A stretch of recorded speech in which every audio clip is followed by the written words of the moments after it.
जब भी हम कोई नया पौधा लेते हैं, चाहे वो नर्सरी हो या किसी जानने वाले से लें, तो हमारे मन में बस यही दुविधा रहती है कि हम बीज वाला पौधा लें जो बीज से बना है, या कटिंग से बना हुआ पौधा लें, या ग्राफ्टेड पौधा लें। क्योंकि कई लोग बोलते हैं कि बीज वाला पौधा लेना चाहिए, जिसको बीजू भी बोलते हैं। कई कहते हैं कि नहीं, ग्राफ्टिंग वाला सबसे बढ़िया है, और कुछ कहते हैं कटिंग भी चलेगा। तो कन्फ्यूजन ही कन्फ्यूजन है, समझ में नहीं आता क्या लें क्या नहीं। तो आइए इस वीडियो में इन सब को बहुत ही सरल बना देते हैं, और इसके बाद आप खुद डिसाइड कर सकते हैं कि आपको कौन सा पौधा लेना है।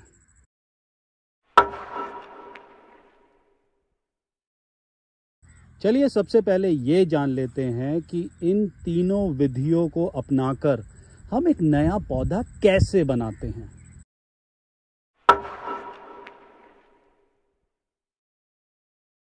बीजू पौधे का मतलब है कि आपके पास कोई पौधा या पेड़ है जिसका फल या फूल बना, उसमें से आपने बीज निकाला और उस बीज को ज़मीन में डाल के आपने एक नया पौधा तैयार किया। वो फलों का भी हो सकता है, ऑर्नामेंटल भी हो सकता है, जो भी आपको पसंद आया प्लांट, उसका आपने बीज संग्रह करके उससे एक नया पौधा बनाया।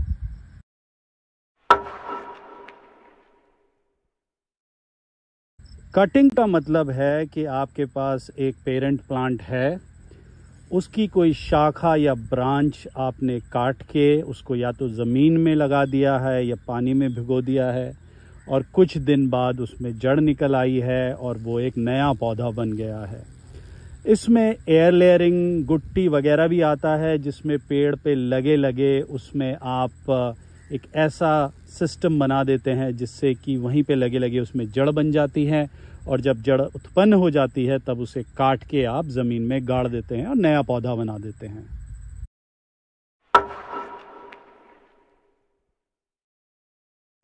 जो तीसरा तरीका है उसको बोलते हैं ग्राफ्टिंग।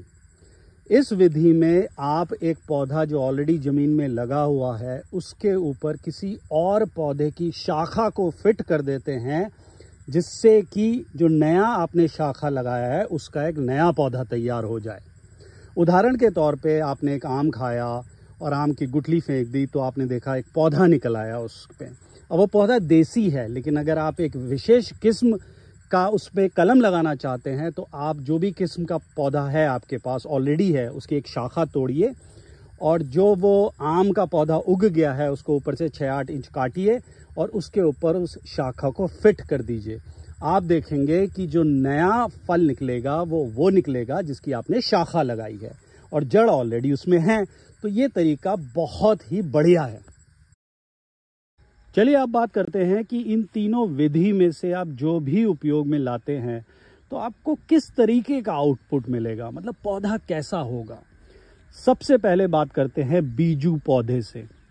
अगर आप बीज के द्वारा कोई पौधा तैयार करते हैं तो उसमें सबसे बढ़िया बात तो ये होगी कि वो बहुत दिनों तक चलेगा, उसकी उम्र बहुत ज़्यादा होगी, वो ज़्यादा समय तक आपको फल देगा।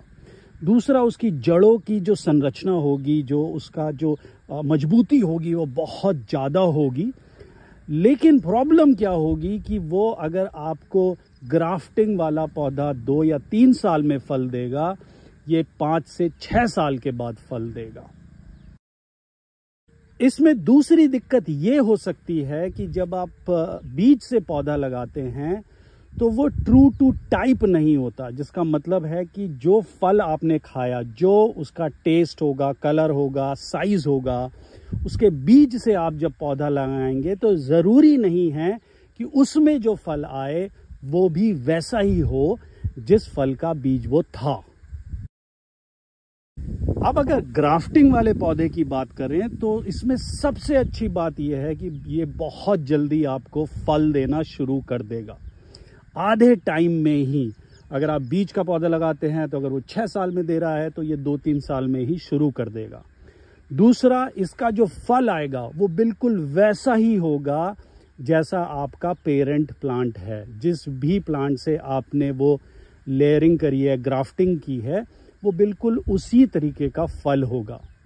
लेकिन इसमें प्रॉब्लम ये आएगी कि इसकी जो आयु होगी वो बीजू पौधे से कम होगी, और दूसरा इसकी जो जड़ों की संरचना होगी, जो उनकी मजबूती होगी, वो वैसी नहीं होगी जैसा बीजू पौधे की है।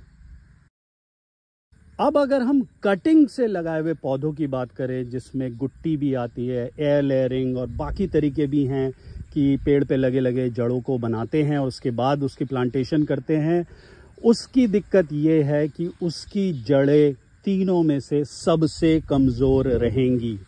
वो बीजू से तो कमज़ोर होनी ही होनी है, वो ग्राफ्टेड प्लांट से भी ज़्यादा कमज़ोर होंगी। तो बहुत ज़्यादा हार्डी प्लांट नहीं होगा, उसका जो मजबूती होगी वो सबसे वीक होगी।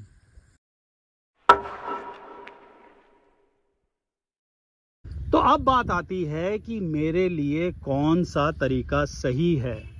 ये इस पे निर्भर करता है कि आपको क्या करना है आने वाले सालों में। अगर आपको ऐसा बाग बनाना है जो सालों साल चले, मजबूती दे और उनकी उम्र बहुत ज़्यादा रहे, तो आप बीजू पौधे लगाइए। अगर आप चाहते हैं आपको जल्दी से फल दे और आपके पास एक पेरेंट प्लांट है जिसके आप आइडेंटिकल प्लांट्स बनाना चाहते हैं, जल्दी से उनका फल लेना चाहते हैं, तो आप ग्राफ्टिंग करें।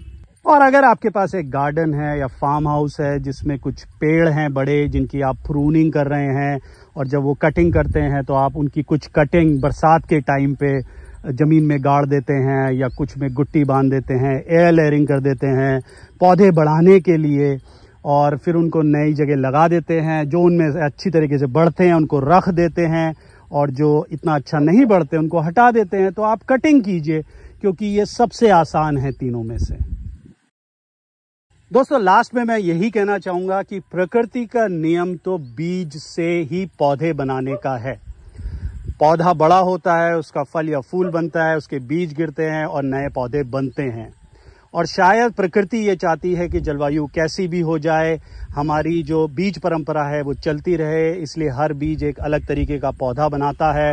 बिल्कुल वैसा ही पौधा नहीं बनाता जैसा पेरेंट प्लांट होता है, जिससे उनकी बीज परंपरा आगे बढ़ती रहे। अब ये हम पे निर्भर करता है कि हम क्या चाहते हैं। उसी तरीके से या तो हम बीज वाला ही आगे लेके चले, या फिर हम ग्राफ्टिंग करें, या फिर कटिंग। दोस्तों, इस वीडियो में इतना ही। अगर आपके मन में कोई सवाल अभी भी रह गया है इस विषय को लेकर, तो कमेंट बॉक्स में जरूर लिखें।